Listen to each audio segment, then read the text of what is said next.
What's up everybody? So I'm in the weight room today. Just wanted to show you some core exercises that I love to incorporate during the season. I've learned some of these from some of my strength coaches that I've worked with. And I like to use core exercises that work the entire core, but also that I can do using my whole body. When you're playing basketball, you're on your 2 feet.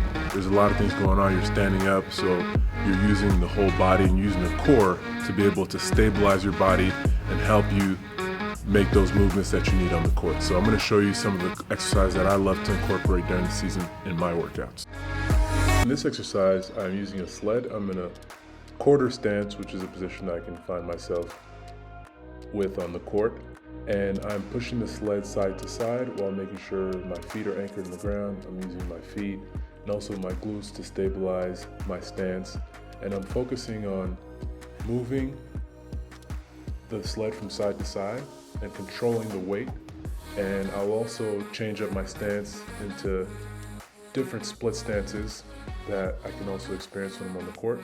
And this will mimic me, ripping the ball through. It can mimic me fighting for the ball with an opponent, sometimes in a 50-50 ball situation where you're trying to pull the ball away from each other. This is a situation where I need to solidify my base while still being strong and using my arms, core, and upper body to either create some momentum, or if I need to exert some force on the ball, whether that's pushing or pulling or getting into a drive or similar action. In this situation, I will exhibit what I call a cat crawl. It's using the core, but also we want movement in the spine and movement in the hips. So it's not the same as a bear crawl. A bear crawl would be more, I would say, more rigid. This, we're incorporating movement. It's for using the core, but also we're trying to get some mobility and to synchronize the body and moving better. This is a good exercise that also uses the core, but gets you to become a better mover and with your whole body.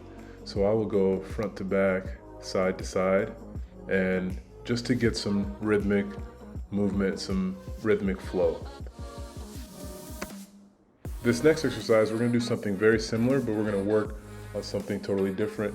This, we're working on being stable, and we're working on bracing that core so we have as little movement as possible in the pelvis side to side. So this is gonna help us with providing stability in our pelvis. And in this exercise, my trainer Alban put a broom on my lower back, and the goal is to make sure the broom stays stable and does not fall off. So this is slightly different from what we were doing for mobility.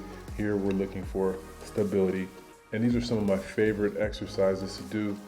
These ones where you're crawling on the ground, because your limbs are made for mobility and your core is made for stability. So anytime you can get your limbs moving, your extremities, your legs, your hands and your arms, and using the core to stabilize your body while all those things are moving side to side, it's going to help you with control.